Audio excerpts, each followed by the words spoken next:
What is the subject? Subject क्या होता है? ये नाउन होते हैं, नेमिंग वर्ड्स होते हैं, प्रोनाउन, जितने भी प्रोनाउन होते हैं ना, डीपली वगैरह सारे वाले सारे ही सब्जेक्ट होते हैं। अब देखिए यहाँ पर हमने दे, हमारे पास में प्लूरल सब्जेक्ट है, गो क्यों आया प्लूरल? तो सब्जेक्ट का जो कंडीशन होती है ना, एग्रीमेंट, शर्त क्या होती है वर्ब के साथ में, अगर मैं सिंगुलर आऊँगा तो तू भी सिंगुलर आएगा, और तू सिंगुलर आएगा तो मैं भी सिंगुलर आऊँगा, ठीक है। तो ये इनकी एक कंडीशन होती है इनके साथ में।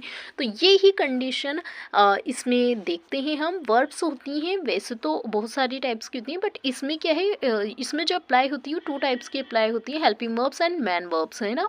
सिंगुलर हेल्पिंग वर्ब्स को हम कैसे आइडेंटिफाई करेंगे? देखिए यहाँ जस्ट उल्टा रूल होता है। सिंगुलर वर्ब में हमने सुना है जब भी लास्ट में एस या एस लगा दो तो वो प्लूरल बन जाता है, बट वर्ब्स में क्या होता है, जस्ट उल्टा होता है। जब भी लास्ट में एस या ई एस होगा तो वो सिंगुलर वर्ब होगी। Is it clear?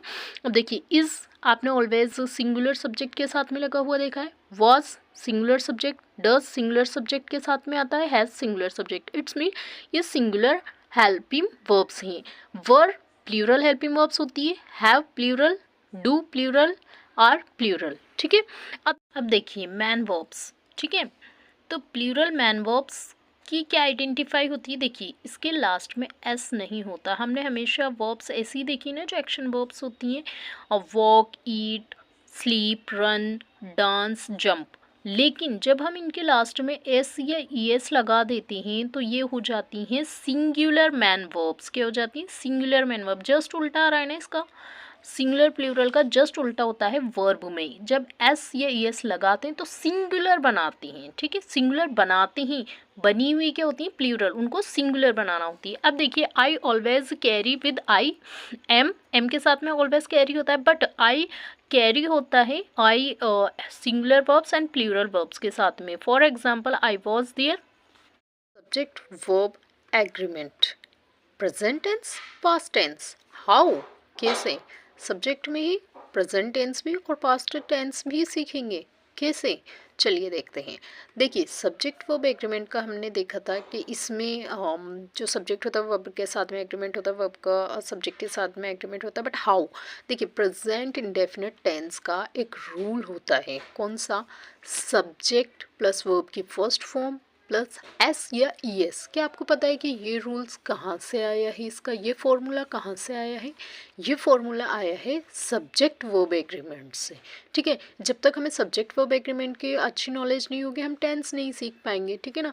तो टेंस सीखने के लिए हमें सब्जेक्ट वर्ब एग्रीमेंट चाहिए होगा, और सब्जेक्ट वर्ब एग्रीमेंट पूरा बेस्ड है प्रेजेंट कंप्लीट टेंस पे, प्रेजेंट ओनली प्रेजेंट टेंस बोल रही हूँ मैं, और पास्ट कंटिन्यूस टेंस की जो हेल्पिंग वर्ब्स है उन पर, और प्रेजेंट टेंस की जो हेल्पिंग वर्ब्स है ना उन पर, ठीक है। तो आपको पता है कि टेंस कैसे आइडेंटिफाई किया जाता है? हेल्पिंग वर्ब्स से, ठीक है। तो देखिए टेंशन मत लो, जिनको टेंस नहीं आते मैं आगे टेंस भी सिखाऊंगी, तो आप बने रहिए वीडियो में, ठीक है। तो देखिए सब्जेक्ट का जो फॉर्मूला होता है, सब्जेक्ट की फर्स्ट फॉर्म और सब्जेक्ट प्लस वर्ब की फर्स्ट फॉर्म एस या ई एस, फर्स्ट फॉर्म में ही सिंगुलर या प्लूरल बनती है। हमने लास्ट टाइम में पढ़ा था, जैसे she sings a song, she singular subject है, हमने यहाँ पर एस लगाया है, और अ सॉन्ग, तो ये वर्ब जो है वो क्या हो गई है? सिंगुलर हो गई। तो सिंगुलर सब्जेक्ट के साथ में हमने सिंगुलर वर्ब लगाई है। बॉयज़, बॉयज़ एस आ रहा है, प्लूरल प्लूरल सब्जेक्ट है ये। प्ले, तो यहाँ पर एस नहीं है तो ये मैन वर्ब है, और इसके आगे एस नहीं है, इट्स मीन ये प्लूरल वर्ब है हमारे पास में। Of football match, boys play a football match, ठीक है।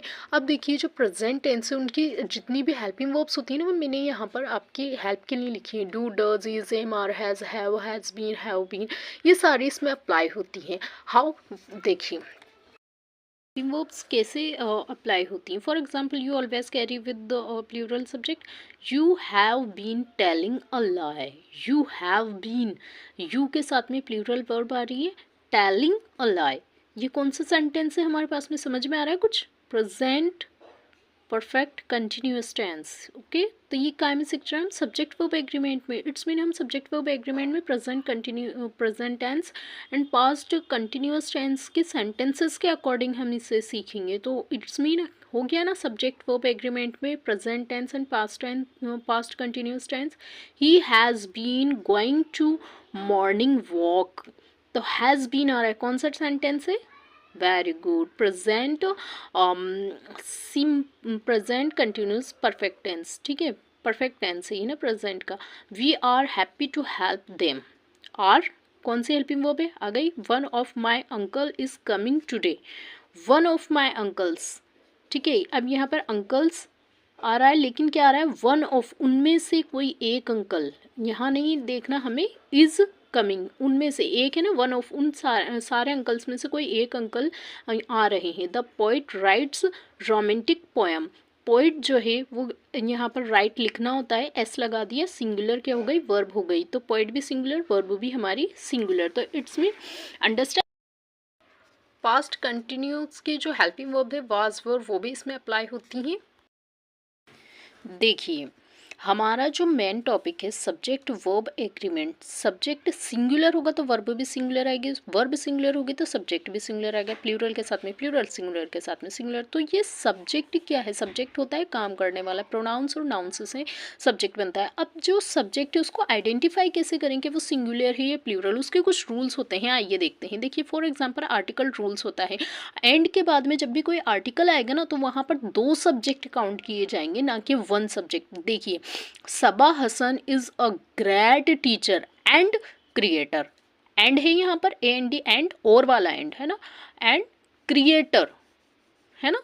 तो एंड के बाद में क्या कोई ए एन दा लगा हुआ है, नहीं। इट्स मीन ये जो सेंटेंस है ये कंप्लीट हो गया कि सबा हसन, तो देखिए ये कंप्लीट सेंटेंस ही बिल्कुल करेक्ट है। बट यहाँ देखिए Saba Hasan is a great teacher and a great creator, तो ये सेंटेंस में इज जो आया है ना, ये सेंटेंस हो गया रॉन्ग, क्योंकि is a great teacher, and के बाद में अ ग्रेट टीचर, ये किसी दूसरे के बारे में बात हो रही है। इट्स मीन यहाँ पर 2 सब्जेक्ट हो गए, यानी कि प्लूरल सब्जेक्ट हो चुके हैं यहाँ पर। तो ये जो बारीकियां हैं ना, इनको आइडेंटिफाई करना है कि कितने सब्जेक्ट कहाँ पर काउंट होंगे, कहाँ नहीं होंगे। देखिए आगे आप समझ जाएंगे। The coach and the captain of the team have been sacked.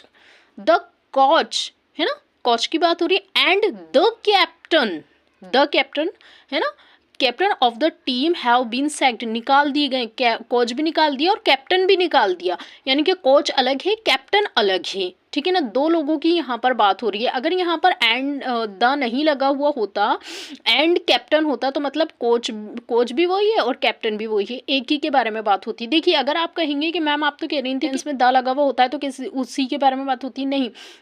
मैंने बोला था कि डेफिनेट सिचुएशन के लिए बात होती है। फॉर एग्जाम्पल तो नाउन रिपीट होगा, खास लोगों की बात होगी, तब वहाँ पर द का यूज़ करते हैं, ठीक है ना। यहाँ पर एंड लगा हुआ आ रहा है, वहाँ पर एंड नहीं लगाते हैं, डायरेक्ट सेंटेंस चलता है। Is it clear of articles confusion, ठीक है। तो ये छोटी छोटी चीज़ें कंफ्यूज मत होना, समझो इन चीज़ों को, ठीक है।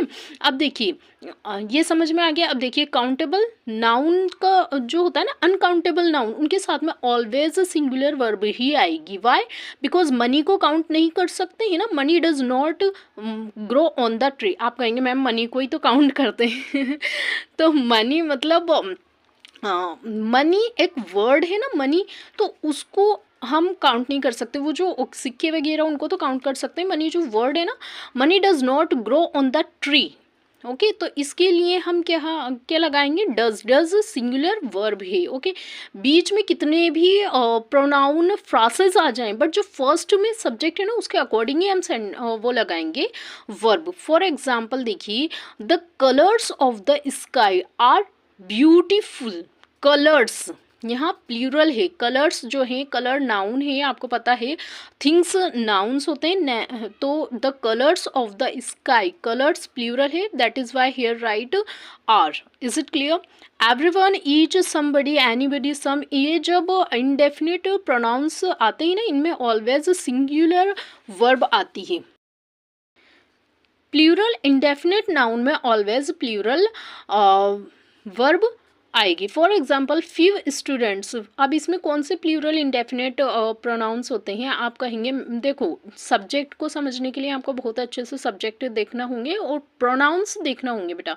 प्रोनाउंस देखो उनको मतलब डीपली जो होते हैं ना फ्रासेस वगैरह, प्रोनाउंस काइंड्स ऑफ प्रोनाउंस, वो भी मैं पढ़ाऊँगी आगे की वीडियो में। तो आप मेरे चैनल को सब्सक्राइब करिए और जितनी भी नोटिफिकेशंस हैं उनको ऑन करिए, तो आपकी जो वीडियोज़ हैं वो आपको टाइम पर पहुंच जाए। अब देखिए बहुत मैनी, फ्यू, सिवरल्स, ईटीसी, जितने भी ये प्लूरल इंडेफिनिट होते हैं ना, इनके साथ में प्लूरल वर्ब्स ही आएंगे। Few students are coming in the class, few आ रहा है, स्टूडेंट्स क्या है, यहाँ पर प्लूरल वर्ब आ रही है। अब देखिए इंडेफिनिट जो प्रोनाउंस होता है ना, जब अनकाउंटेबल होगा तो वहाँ पर सिंगुलर वर्ब रिफर होती है, बट वहाँ पर अगर वो काउंटेबल को रिफर कर रहा है ना, तो वहाँ पर क्या होगा, प्लूरल वर्ब आएगी। ऑल इज वेल, ऑल को हम काउंट नहीं कर सकते, इज, दैट इज वाई यहाँ पर हम यहाँ पर इज लगा रहे हैं। All students are coming, students countable है, हम काउंट कर सकते हैं, दैट इज वाई हमने यहाँ पर क्या लगाया है, प्लूरल वर्ब लगाई है। तो कुछ कुछ क्लियर हो रहा है आप लोगों का, कुछ समझ में आ रहा है, कमेंट्स में लिखते रहिए और बने रहिए, अच्छे से समझिए और नोट्स बनाते रहिए बेटा। और मैं आगे इसमें टेस्ट भी लेने वाली हूँ, आपका टेस्ट पेपर सेंड करूँगी जिसको आपको कंप्लीट करना है, और उसके जितने भी आंसर्स हैं उसको कमेंट बॉक्स में आपको लिखना है। तो आप अच्छे से अंडरस्टैंड करिए। देखिए हेयर एंड देयर सब्जेक्ट नहीं माना जाता है, इसके बाद में जो सब्जेक्ट आता है ना, जो भी वर्ड आता है उसके अकॉर्डिंग ही वर्ब लगती है। There is a problem, problem को यहाँ पर सब्जेक्ट माना जाएगा। देखिए आप कहेंगे प्रॉब्लम कैसे, ये तो नेमिंग नहीं है। आप जब नाउन को डीपली पढ़ेंगे ना, तो उसमें जो फीलिंग्स होती है ना, फीलिंग वर्ड्स एब्स्ट्रैक्ट में आते हैं, तो वो काय में आते हैं, वो नाउन्स में आते हैं। तो प्रॉब्लम से पहले प्रॉब्लम के अकॉर्डिंग ही क्या लगा है, यहाँ पर इज लगा है। देखिए इन क्वेश्चन सेंटेंस जब आता है तब वहाँ पर उसके अकॉर्डिंग ही हम वहाँ पर वर्ब लगाते हैं। How is your business, how के अकॉर्डिंग नहीं लगेगा, योर के अकॉर्डिंग लगा है, ठीक है, योर बिजनेस, ठीक है। तो ये कुछ समझ में आ रहा है आपकी, जो भी आपका डाउट रहा हो वो जितना भी आपका डाउट है आप कमेंट बॉक्स में लिखकर पूछ सकते हैं। मैं नोट्स आपको शेयर कर दूंगी, क्वेश्चन पेपर आपका आने वाला है, उसको आपको सॉल्व करना है। बहुत अच्छे से आप इसको स्टडी करिए, नोट्स बनाइए, और मैं लॉन्ग वीडियो आपकी बोर्ड पर भी बनाने वाली हूँ। Thank you so much.